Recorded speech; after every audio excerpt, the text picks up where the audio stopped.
Halo pemirsa GPR TV, dari Sabang sampai Merauke, dari Miangas hingga Pulau Rote. Bertemu lagi dengan saya, Rosy Triastuti, di program Kominfo Newsroom, Rabu 1 Desember 2021.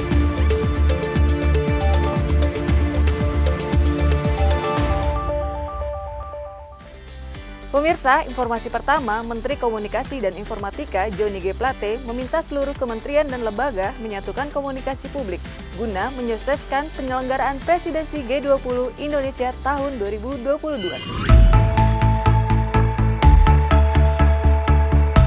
Presidensi G20 Indonesia menjadi momentum pembahasan agenda pemulihan ekonomi dari dampak pandemi di setiap sektor kehidupan. Lebih dari 100 agenda pertemuan tingkat menteri dan pimpinan negara, G20 telah diagendakan untuk mewujudkan visi Recover Together, Recover Stronger. Pemerintah Indonesia pun menargetkan 2 sukses dalam keketuaan G20 Indonesia, yaitu sukses substansi dan sukses penyelenggaraan. Guna menjalankan hal tersebut, Menkominfo Johnny G. Plate menyampaikan, panitia penyelenggara dari kementerian dan lembaga telah merancang sebanyak 118 rapat. Melalui aspek substansi presidensi G20 berkaitan dengan Sherpa Track, Finance Track, Working Group, maupun Engagement Group. Substansi penyelenggaraan sedang dilakukan oleh panitia penyelenggaraan G20. Akan ada 118 rapat di 16 atau 17 kota ya, yang sedang disiapkan. Kominfo sendiri sedang menyiapkan ICT infrastructure untuk mendukung rapat-rapat ya, ICT infrastructure untuk rapat-rapat 4G dan 5G. Juga menyiapkan perangkat-perangkat rapat-rapat virtualnya dengan menggunakan peralatan Webex. Di kesempatan yang sama, Menkominfo juga menyatakan telah menyiapkan dukungan infrastruktur konektivitas 5G dan perangkat pendukung pertemuan virtual G20 guna kelancaran acara.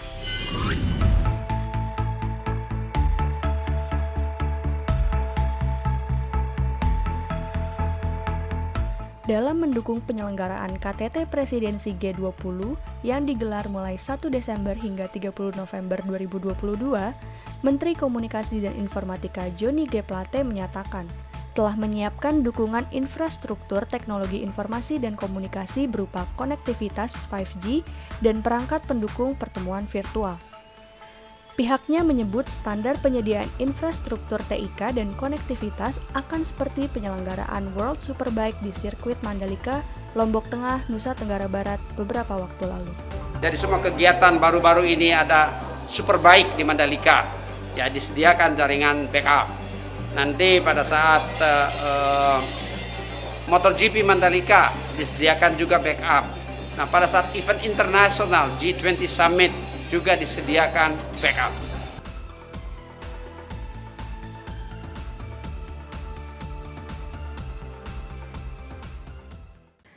Pemirsa, informasi selanjutnya, pemerintah melakukan pengendalian berlapis untuk mengantisipasi potensi kenaikan kasus COVID-19 jelang periode Natal dan Tahun Baru. Hal ini disampaikan langsung oleh juru bicara Satgas Wiku Adhisa Smito pada Selasa 30 November 2021.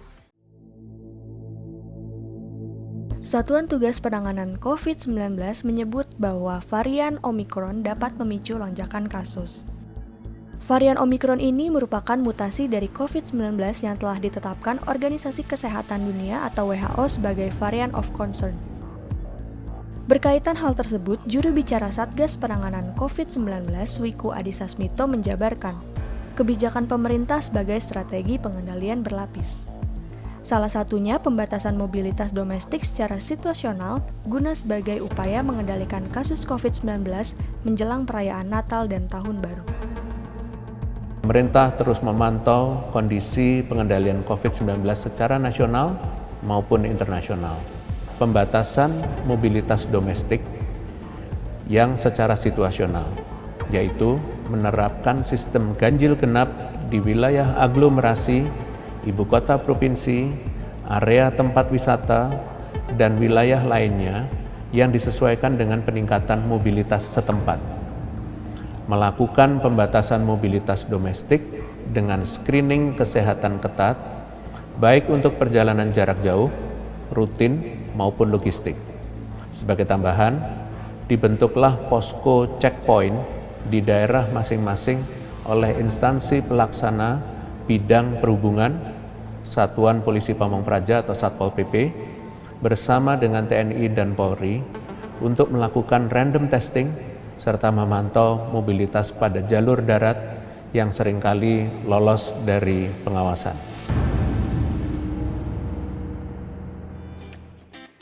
Beralih ke informasi lainnya, Presiden Joko Widodo meresmikan Bendungan Tugu dan Bendungan Gongseng di Jawa Timur.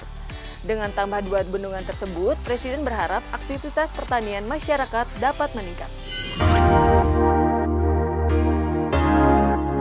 Presiden Joko Widodo meresmikan Bendungan Tugu yang terletak di Kabupaten Trenggalek dan Bendungan Gongseng yang terletak di Kabupaten Bojonegoro secara sekaligus. Bendungan Tugu memiliki kapasitas tampung hingga 12 juta meter kubik dengan biaya pembangunan 1,69 triliun rupiah. Bendungan ini akan dimanfaatkan sebagai penyedia air baku dengan total 12 liter per detik bagi 17.280 masyarakat di Trenggalek. Sementara itu, Bendungan Gongseng yang dibangun pada 2013 hingga 2021 memiliki daya tampung hingga 22 juta meter kubik yang mampu menyediakan air baku dengan jumlah 300 liter per detik bagi 120.000 jiwa dan reduksi banjir hingga 45%.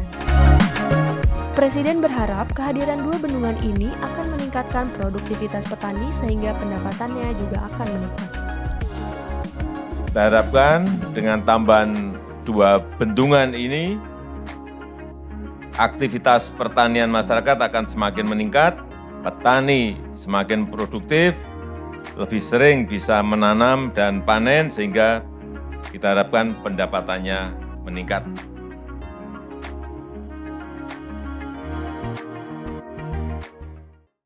Menutup informasi terakhir, sebagai upaya mempermudah proses pelaksanaan pemilihan umum tahun 2024, KPU telah membuat simulasi mulai dari pemungutan dan perhitungan suara.